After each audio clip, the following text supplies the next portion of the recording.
Bienvenue dans l'émission de Dieu TV, Femmes de foi. Une émission qui est conçue pour vous, mesdames, pour vous encourager, vous fortifier et puis vous équiper pour que vous deveniez vraiment la femme victorieuse que le Seigneur Jésus veut que vous soyez.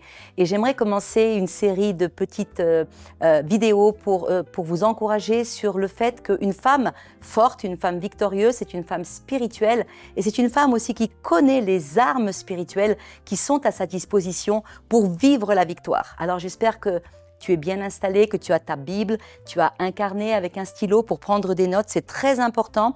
Peut-être une tasse de café ou de thé et que tu es prête à recevoir la parole vivante de Dieu qui va te bénir.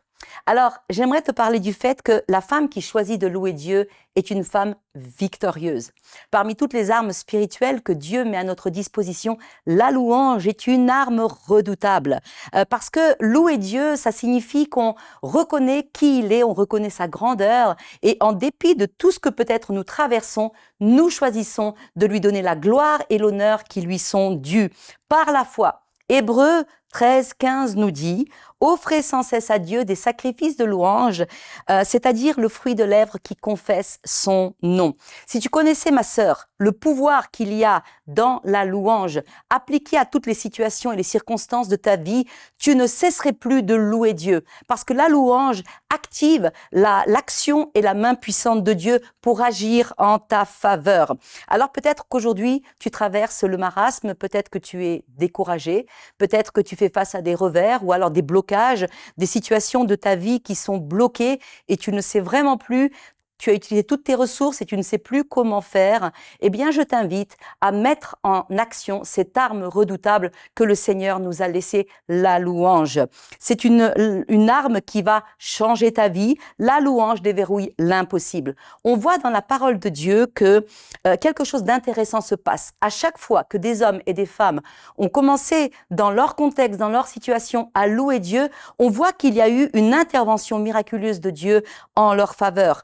En dépit des circonstances ou à cause des circonstances, lorsqu'ils ont choisi de donner gloire à Dieu, au lieu de glorifier leurs problèmes, eh bien, une puissance surnaturelle a été déclenchée et relâchée. On voit ça dans l'histoire de Paul et Silas. On trouve dans Actes chapitre 16.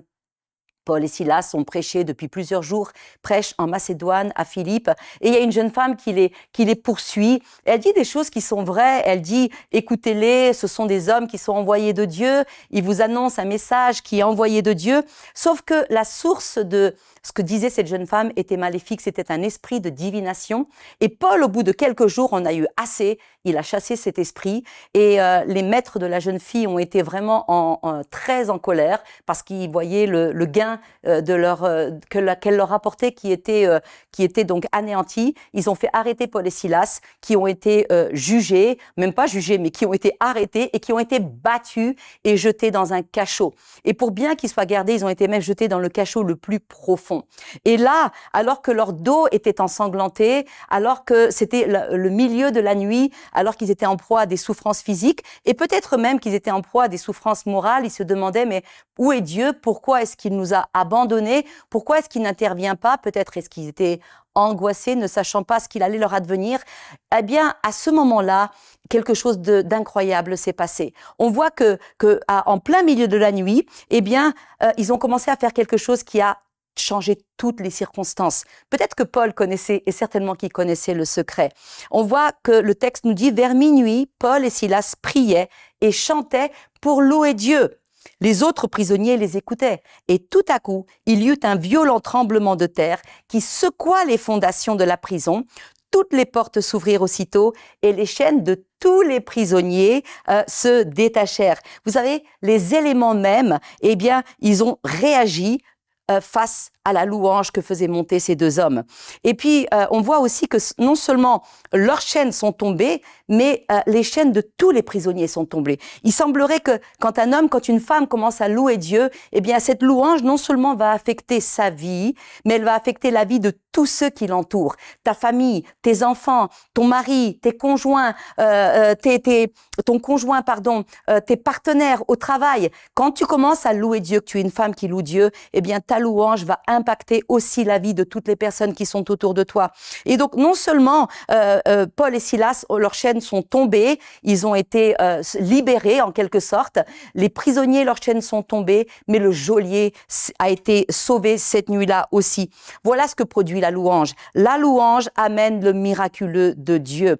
Et si tu veux être une femme qui vit la victoire, tu dois t'armer de cette arme spirituelle. Tu dois devenir une femme qui loue Dieu dans les bons jours et dans les jours qui sont peut-être un peu moins bons. Apprends à rendre gloire à Dieu et tu vas voir que les choses vont changer dans ta vie. Ma sœur, lorsque tu choisis de dire merci par la foi, en dépit de ce que tu traverses, reconnaissant ainsi que tu fais confiance au Seigneur pour ta vie et que tu crois qu'il est au-dessus de tout, alors tu actives l'une des lois spirituelles les plus redoutables qui soient, car Dieu lui-même vient œuvrer là où son nom est élevé. À ce moment-là, ce qui était bloqué se débloque, ce qui était malade se remet en place, les circonstances bougent parce que la louange est une arme spirituelle qui fait bouger la main de Dieu. Alors pourquoi est-ce que louer c'est si puissant? Plusieurs points que j'aimerais partager avec toi.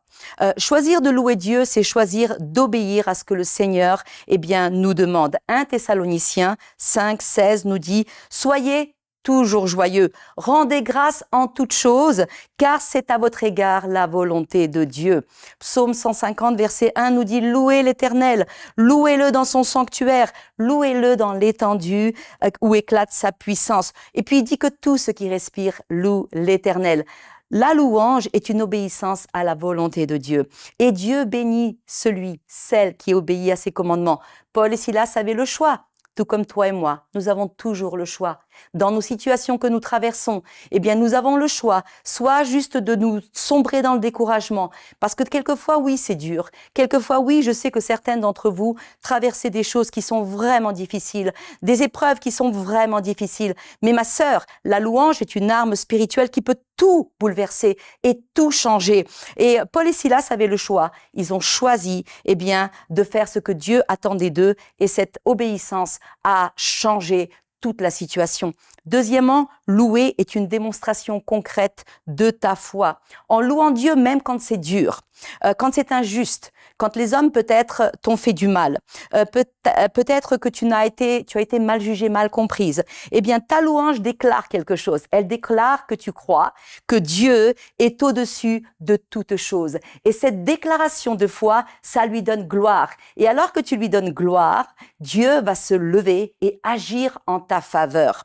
Psaume 50, 23 nous dit « Celui qui offre pour sacrifice des actions de grâce me glorifie. Et à celui qui veille sur sa voie, je ferai voir le salut. » On loue Dieu aussi parce qu'il est digne de recevoir toute la louange. C'est ce que nous dit Apocalypse 4, 11. « Tu es digne, Seigneur, et notre Dieu, de recevoir la gloire et l'honneur et la puissance, car tu as créé toutes choses, et c'est par ta volonté qu'elles existent et qu'elles ont été créées. » Alors, troisième point, pourquoi est-ce que louer est si puissant? Ma sœur, écoute bien celui-ci parce qu'il est très important. Louer Dieu même quand c'est dur, c'est l'expression la plus profonde et puissante de ta foi. La Bible nous parle d'une louange qui est l'expression la plus élevée de la foi. Louer Dieu au milieu des larmes. Louer Dieu quand tu passes par la souffrance. Quand ton corps te fait mal, quand tes émotions sont blessées, quand on vient de te trahir, quand on t'oublie, quand tu te sens peut-être mise de côté. Tu pleures au-dedans. Mais dans ton cœur, tu décides que par la foi, tu vas faire confiance, que ceci aussi, Dieu le fera concourir à ton bien, et que tu reconnais qu'au-dessus de toute la main des hommes, de des choses qui t'arrivent, il y a la main de Dieu, et tu lui fais confiance. Alors tu t'élèves et tu élèves ta voix dans la louange. Eh bien, ma sœur, le Seigneur va envoyer un miracle pour venir à ton secours.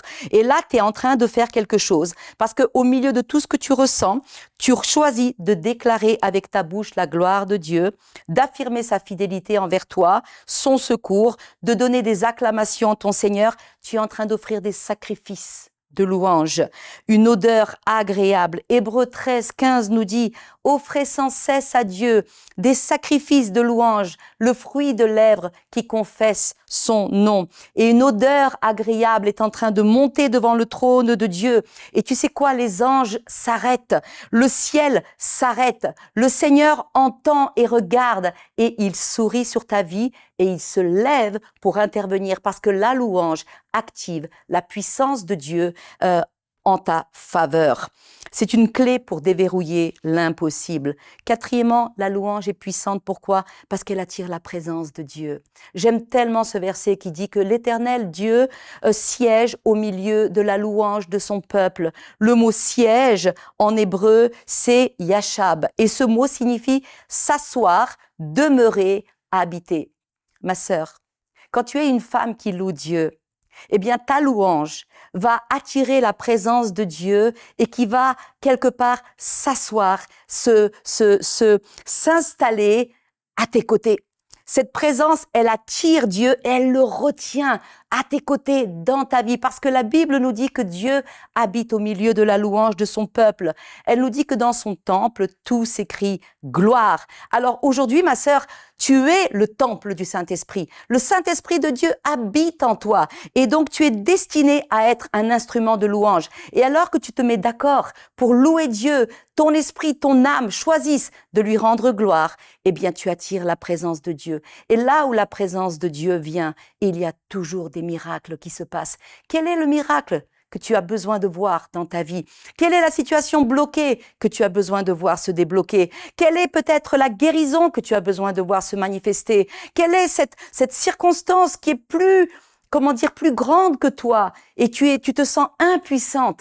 Eh bien, Dieu ne t'a pas laissé démuni. Il t'a laissé une arme redoutable. C'est une arme spirituelle. Et la femme chrétienne qui veut connaître la victoire a le droit d'utiliser cette arme. Cette arme, c'est louer Dieu, c'est la louange et l'adoration. Si tu vas attirer la présence de Dieu dans ta vie, sur tes circonstances, sur ton corps même, deviens une femme qui loue Dieu constamment. Le matin, en allant au travail, le midi, alors que tu prends ton repas, en faisant de la cuisine, dans les bons jours et dans les jours difficiles, toi, tu choisis de reconnaître la grandeur et la souveraineté de Dieu dans ta vie et cette position de foi va enclencher un miracle de Dieu pour toi.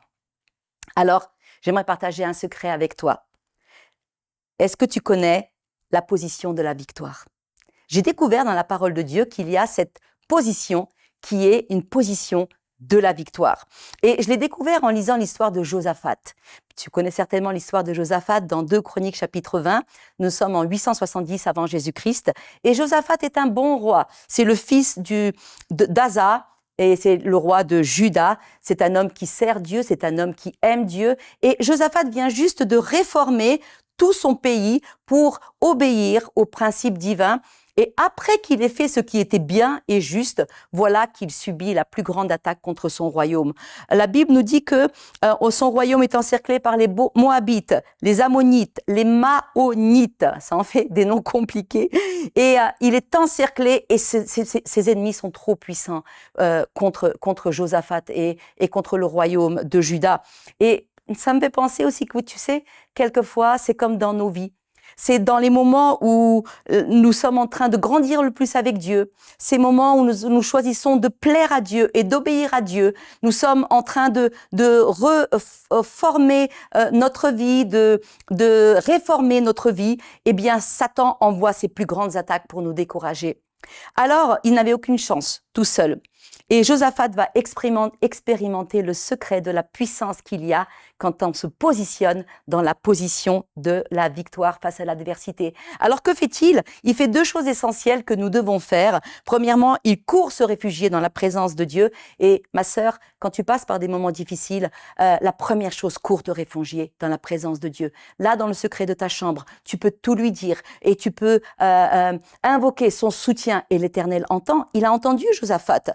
Et il prie, il dit, Éternel, Dieu de nos pères, n'es-tu pas Dieu dans les cieux? N'est-ce pas toi qui domine sur tous les royaumes des nations? N'est-ce pas toi qui as en main la force, la puissance et à qui nul ne peut résister? Vous voyez, il est en train de lui donner des louanges et des paroles de déclaration de louanges. Et il rappelle à Dieu ses promesses. Et il lui dit, n'est-ce pas toi qui as chassé les habitants de ce pays? Ça se trouve dans 2 Chroniques chapitre 20, devant ton peuple d'Israël. Et il dit, puis voilà maintenant que les fils d'Ammon, de Moab, et ceux de la montagne de Séhir, chez lesquels tu n'as pas permis à Israël d'entrer, voici qu'ils viennent contre nous.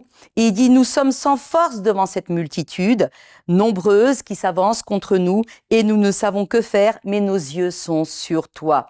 Et Dieu entend la prière désespérée de ce roi, il lui fait grâce, et il lui révèle le secret de la victoire. Et ce secret, il est encore valable pour toi et moi, ma sœur.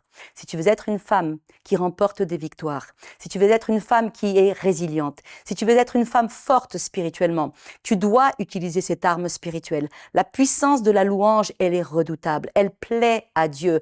Elle active une intervention divine. Il y a quelque chose qui est déclenché dans le monde spirituel quand tu commences à louer Dieu au milieu de toutes tes circonstances. Et là, que se passe-t-il? Jacaziel a été envoyé pour aller voir donc le roi et il lui dit, ne crains pas, roi, ne t'effraie pas devant cette multitude, ne t'effraie pas, ma sœur, devant le souci ou les difficultés que tu traverses, les obstacles, les revers. Et il dit, ce ne sera pas vous qui combattrez, ce sera Dieu. Vous n'aurez pas à combattre dans cette affaire. Présentez-vous, prenez position, tenez-vous là et vous verrez la délivrance que l'Éternel vous accordera. Prenez position. C'est quoi la position que Josaphat devait prendre? Quelle est cette position de victoire? Est-ce qu'il y a une position qui est la position de la victoire? Eh bien, une position qui va enclencher l'action puissante de Dieu dans nos vies. Eh bien, on voit que Josaphat apparemment a compris parce que le lendemain, il donne des ordres à son armée. Et au verset 21, qu'est-ce qu'il fait? Il place à la tête de ses guerriers les chantres. Ceux qui, revêtus de leurs ornements sacrés, célébraient, donc louaient l'Éternel en disant « Louez l'Éternel, car sa bonté dure à toujours ». Pour faire face à la plus grande attaque contre son royaume, Josaphat n'a rien trouvé de mieux que de mettre au premier plan de la bataille, non pas ses meilleurs archers, non pas ses plus puissants généraux, mais les chantres, ceux qui louaient Dieu, c'est-à-dire qu'il a mis en position première la louange pour affronter le combat le plus redoutable auquel il était confronté. Et le lendemain, donc, il a fait cela, et nous voyons dans 2 Chroniques 20, 22, au moment où l'on commençait les chants, les louanges, l'Éternel plaça une embuscade contre le fils d'Ammon, de Moab, et ceux de la montagne de Séhir, qui étaient venus contre Juda, et ils furent battus. 3 petits mots, ma sœur. Au moment où. Au moment où tu commences à louer Dieu.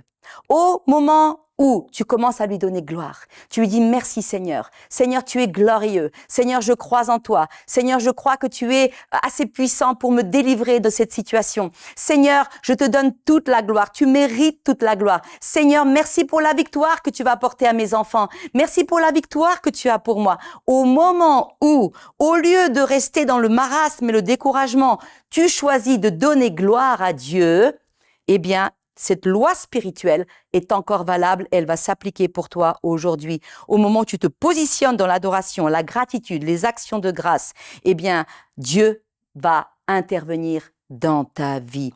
Veux-tu être une femme plus forte, plus résiliente, plus épanouie, plus confiante, plus heureuse? Deviens une femme qui choisit la louange dans toutes les circonstances de ta vie. Tu sais, la louange est une décision. On ne loue pas simplement parce que tout va bien, mais on loue parce qu'on a compris que Dieu mérite la louange, que Dieu habite au milieu de la louange de son peuple. Et moi, je veux que Dieu habite, s'assoie. Je veux le retenir autour de moi, dans ma vie, dans mes circonstances, dans mes projets, dans la vie de ma famille. Je veux que Dieu soit partout présent.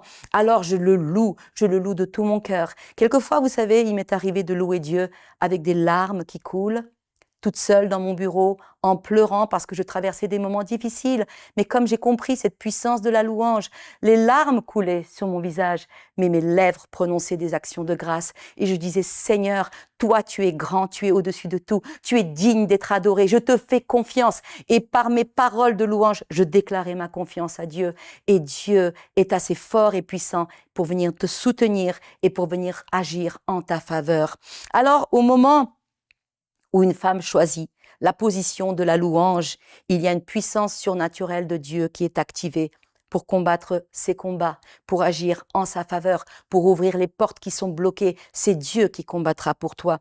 De deux choses l'une, soit la situation va se débloquer et tu vas connaître la victoire, soit quelque chose va changer dans ton cœur et tu vas connaître la victoire. Ma sœur, mon amie, veux-tu voir la gloire de Dieu sur ta vie, dans la vie de tes enfants, dans ton couple, dans tes projets, sur tes rêves, dans toutes les situations, dans toutes les circonstances de ta vie? Veux-tu expérimenter le miraculeux de Dieu? Veux-tu être cette femme qui croit, qui tient et qui avance? Eh bien, tu as besoin de bien plus que simplement ton intelligence, ton potentiel, tes ressources personnelles. Tu as besoin de t'armer des armes spirituelles que le Seigneur nous a laissées pour vivre la victoire. Deviens une femme qui loue Dieu. Choisis de louer Dieu malgré les circonstances et justement même à cause de certaines circonstances. Choisis d'en faire un mode de vie et observe l'atmosphère qui va changer autour de toi et comment ta louange va affecter même les personnes qui sont dans ton entourage. Au moment où tu prends ta position, celle de la louange, par la foi, tu déclares les gloires de Dieu, la bonté de Dieu, la puissance de Dieu, eh bien, tu vas voir que des choses vont soudain se débloquer. Des portes qui étaient fermées vont s'ouvrir. Ton cœur va changer. Les forteresses qui étaient là vont peut-être s'écrouler et Dieu va changer. Le mal qui a été fait contre toi, il va le transformer en bien. Alors, mets donc, ma sœur, un vêtement de louange au lieu d'un esprit abattu et vois ce que Dieu va faire dans ta vie. Sois une femme équipée, armée. Et cette arme de la louange est une arme spirituelle redoutable qui est valable encore aujourd'hui. Alors, David disait, je m'écris, loué soit l'Éternel et je suis délivré de tous mes ennemis. Sois cette femme qui dit, je bénirai l'Éternel en tout temps et sa louange sera toujours dans ma bouche. Alors, si cette vidéo a été une source d'encouragement pour toi, je t'encourage à la partager, à t'abonner également à notre chaîne et je te dis à très bientôt pour d'autres enseignements pour booster ta foi. Que le Seigneur te bénisse.